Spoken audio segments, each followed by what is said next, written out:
Hi guys, I hope you're all well and welcome to episode 162 of the Layton Fitness Podcast. Now within this specific podcast we'll be discussing, does fasted cardio actually equal more fat loss? So you're probably wondering where has this come from? Well, this has been a prominent idea within the fitness industry for a very long time. So if you do any research online with regards to nutrition and training, you probably come across this concept before. You may even do fasted cardio, or you may know people that do fasted cardio. Well, the rationale here is because you don't have any food inside, you're going to rely on mainly fat stores for energy. And therefore the rationale is you'll be burning more fat and that will result in better fat loss. However, we need to really dive into what actually does happen. So even though fat oxidation will be higher acutely during that particular session, so that therefore means you will be using more fat for fuel, that doesn't necessarily equate to more overall fat loss. The reason why that doesn't necessarily mean it will be the case is you need to remember that throughout a 24-hour period and over a chronic period of time, essentially your body is always losing and gaining body fat. It's like a wiggly curve throughout the day and over a chronic period of time, and therefore whether you lose or gain body fat is all to do with that net difference at the end of the day and over a chronic period of time. That net, whether you're in a net calorie deficit, whether you're actually at maintenance, or whether you're in a calorie surplus, that's actually going to dictate whether you lose body fat, gain body fat, or stay the same over a period of time. So regardless of whether you're actually utilizing more fat for fuel during your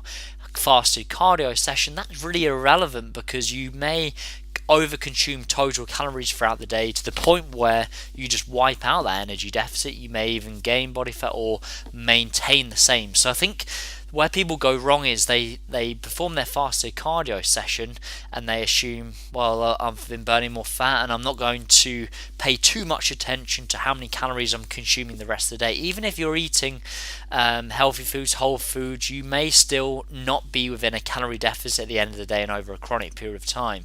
So therefore focus on what actually does count, which is creating that calorie deficit over the course of the day and over a chronic period of time. You may be wondering, how do you know whether you're in a deficit or not? Well, the only way you do know is whether you're actually losing weight or not. So if you get to the end of the week and if you haven't lost a 0.5 to 1% weight loss within that week, that means you haven't created a calorie deficit, and that therefore means you need to either increase energy expenditure by adding in more cardio, or you need to start dropping your calories for the following week. That's the only way you know whether you're in a deficit or not, is whether you're actually seeing fat loss progress, whether you're seeing any weight loss, or whether you're staying the same, or whether you're even gaining weight. So that's why I want you to focus on is, regardless of whether you're doing fasted cardio or not, focus on the bigger picture, which is creating the calorie deficit over the course of the day, week, and month over a chronic period of time.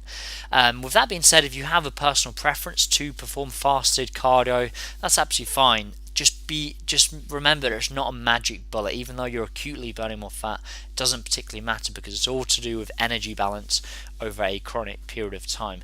Additionally, I would definitely not recommend performing any fasted weight training. The reason why is, if you're just performing fasted cardio, it's fine, because if your goal is merely fat loss, the goal of cardio is just merely a tool to burn calories, and it doesn't particularly matter whether your performance is better or worse than if you were to perform cardio in a fed state. However, with regards to your weight training, it's actually very important that we focus on trying to maintain our strength and gym performance within the fat loss phase, because we want to try and maintain as much muscle mass as possible within the fat loss phase. So if you started training fasted with regards to your weight training, more than likely you're going to be significantly weaker. I know I've tried this personally in the past.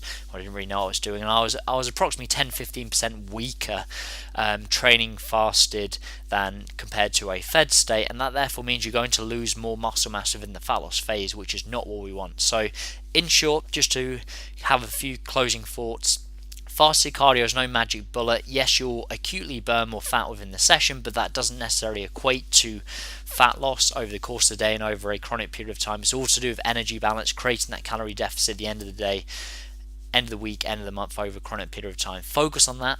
If you have a personal preference to perform fasted cardio, that's fine, but don't again use it as a free pass to overconsume total calories.